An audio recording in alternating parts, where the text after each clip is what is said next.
Hi guys, and welcome back to Rachel's Enchanting Cakes. Now today I'm going to show you a really simple way on how to make some edible slime. All the tutorials that I found for this were just lemon curd that was coloured green, which is great, but if you've got a child wanting, I don't know, a Ghostbusters cake maybe, they're not going to like the taste of the lemon curd. This doesn't have any taste to it, it is literally just sugar, but it's got that lovely soft consistency. It stays gloopy, but it's not too runny if you use it at the right time during the process. I'm going to show you everything that you need to do. And as you can see, you just get this lovely slimy effect. And if I just show you with my finger now, that is what you can do. And watch. Taste testing. I could eat a full tub of that. It's very, very sweet and I have a sweet tooth. I must point out this is not a customer's cake and this is a cake dummy. Wow, I didn't really realise it tasted as nice as that. It's amazing what you can do just with sugar. So all of this was just an idea I came up with when I entered Cake International the other year because I had a cauldron and it needed to have some evil witches mix in there. And it worked wonderfully. So when I got asked for a Ghostbusters cake the other year, I thought, yes, this is what I shall use. And it's all shop bought. You can get hold of this stuff too. You just put it all together and it works a treat. So what's a little secret to make edible slime? Watch and find out, guys. Remember to subscribe, like and share if you like what you see. Let's get cracking. For the purpose of this tutorial, I'm actually using a cake dummy that is the same size as the cakes I normally make. So if you just pretend that this is, I don't know, a Victoria sponge cake that's roughly 4 inches deep, maybe just a bit more. I have a delicious Victoria sponge recipe, a delicious Belgian chocolate cake recipe, and now we also have a carrot cake recipe that will make you enough cake for an 8-inch round to make it as deep as this. So if you want to have a go at those tutorials first, just have a look at the description on this video and I will leave the links there. So how do you apply fondant to a cake dummy? That's another question I get asked a lot. If you just use some cooled down boiled water and a pastry brush and just brush over the water on the cake dummy like so. Okay.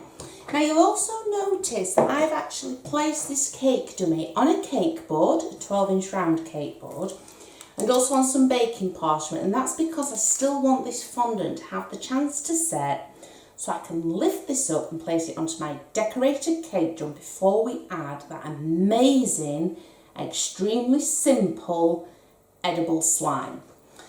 So to cover an 8-inch round cake that's roughly 4 inches deep, you will need 900 grams of fondant.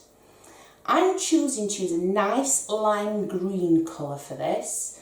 If you're doing a Ghostbusters cake, this is fantastic for it. Because the reason I'm using this colour is because I want the edible slime to be just a little bit darker and the contrast will be perfect.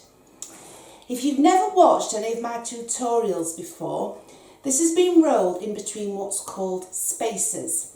They're exactly 5mm thick. I do this with every single cake and it just means when you're rolling your fondant in between them, you end up with exactly 5mm absolutely everywhere. It's fantastic. Doesn't matter how large your cake is, as long as you've got a rolling pin big enough that'll fit in between those spacers, the best investment you can ever get. If you just Google spacers, you'll be able to find them.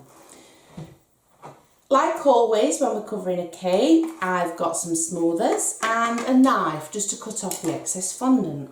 So it's very, very simple. Just pretend this is your cake. Obviously you wouldn't cover it with water. It's all been crumb coated. You've just taken it out of the fridge and you're about to cover it with fondant. Lift it over your rolling pin. I'm just going to move these up here a little bit. Now I'm going to have to hold this because it's a cake dummy and it will move. Your cake won't. if you're just using a normal cake. Place it over and then it's just a simple case of negotiating the pleats.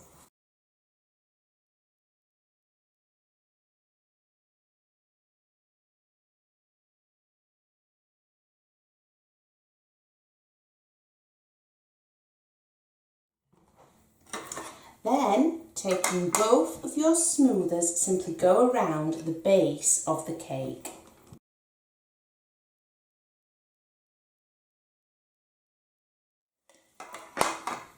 Now we simply want to cut off the excess fondant.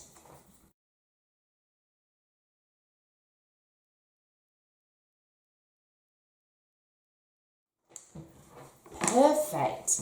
Now if you want to, you can just keep on going round the sides of your cakes just to smooth it out.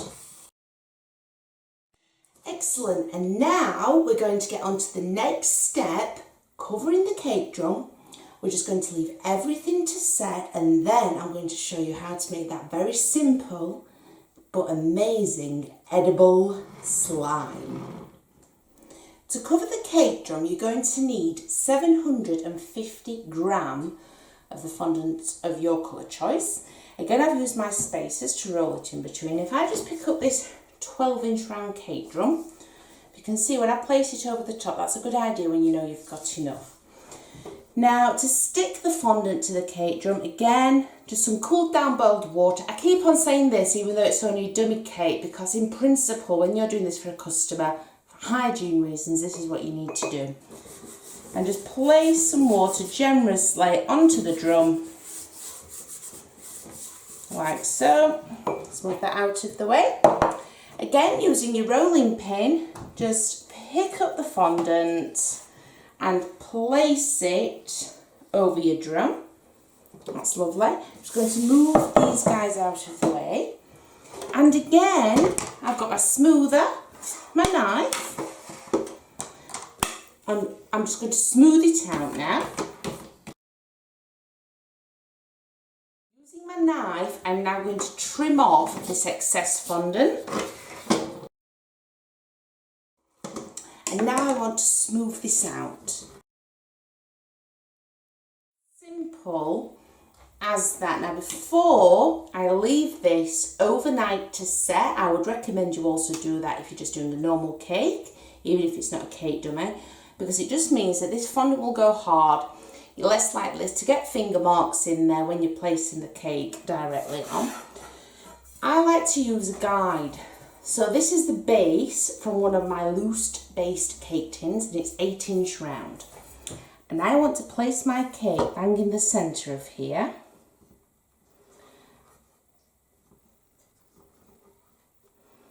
So around that area.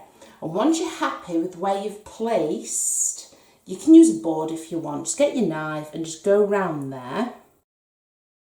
It's a very good way to get things very accurate. Just take that off. Perfect. If I just hold that, can you see the indentation I have towards the camera?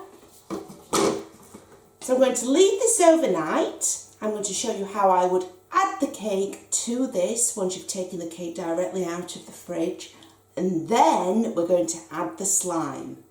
These have been left overnight. Now I know I'm using a cake dummy, but if this was a real cake, all I would have done is leave the cake in the fridge overnight, taking it straight out. The fondant on here is nice and hard, just so that I don't leave indentations in it. But once you've taken this one out of the fridge, this will also be hard. So as long as you pick it up and place it onto your cake drum, before it starts to sweat, it will only sweat a little bit if the room it is coming into is fairly cold. So all I would do if this was a real cake, I would slide it off, have my hand underneath like so, just pull away the baking parchment, keep my hand underneath. You won't have this issue with real cake. There's a little bit of dry thin fondant around the sides. I'm just going to make sure I take that off because I want a nice flush finish when it's on the drum. Okay, and then I will place my hands on the side like so and place it onto my cake drum. That's perfect. So now for the exciting bit, the slime. Now I have seen other tutorials where people use lemon curd, which is a fantastic idea, and they just colour it green. But a lot of these cakes are going to be for children, and lemon curd's quite tangy, and a lot of children don't like that, but they just love sugar. So what I'm going to be applying to this has no flavour to it at all. It's just sweet, and it's very, very simple. I use piping gel. I'm going to be using that full tub for this one cake. So there's 325 gram in that tub. You're going to need your food colouring. Now I've opted for a darker food colour, and as you can see, this is by Americolour and it's leaf green. That's the one I'm using. But it's going to be too runny. This piping gel is normally just piped onto cupcakes, but you've got a border around it first in royal icing. Or you may put it in a little well for a swimming pool. So how do we stop it from being too runny? Gelatin. I'm going to be adding some gelatin to the piping gel. It will still remain runny, but it will be more workable. This can still be done if you are vegetarian, or if your customer is vegetarian and wants a vegetarian cake, you just use the vegetarian alternative to gelatin. It's just to help this piping gel not be so runny when we apply it to the cake, so we get the slime going down a bit like you would on a drip cake, but it's still going to remain soft and the kids can get their fingers in there and lick them. They'll absolutely love it. So let's get to making this slime. So all I've done is added the 325 grams of the full tub of piping gel to my bowl. I'm then going to add some of this leaf green America. I'm just going to add a little bit at a time until I get the colour I want.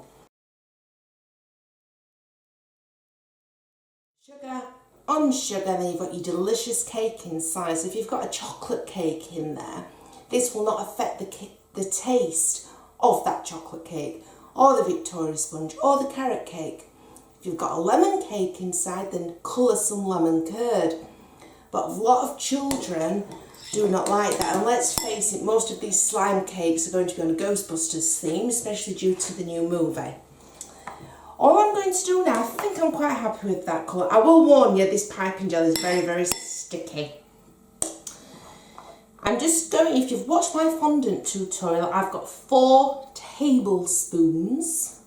If you just Google that to get the right equation for wherever you are, if you're in America.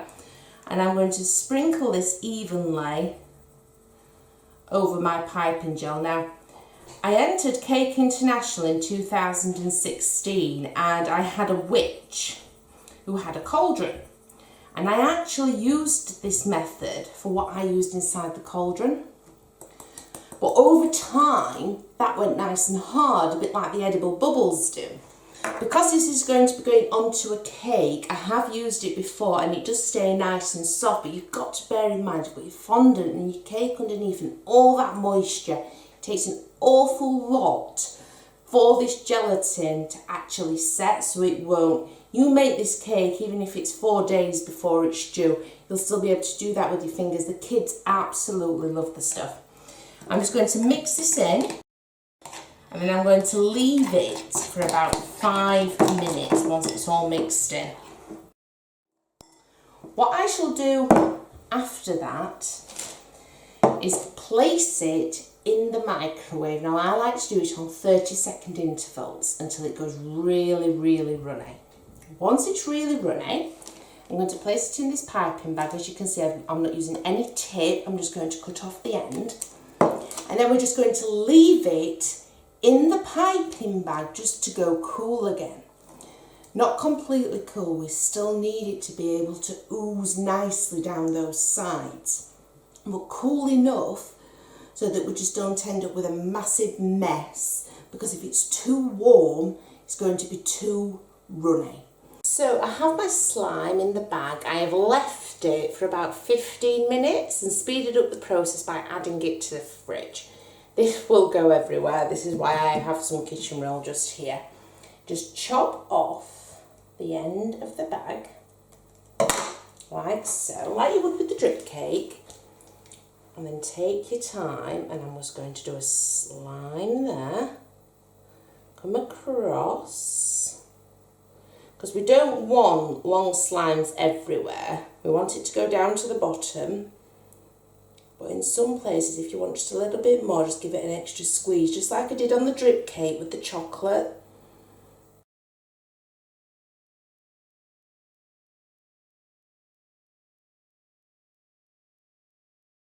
Continue adding slime to the top of the cake.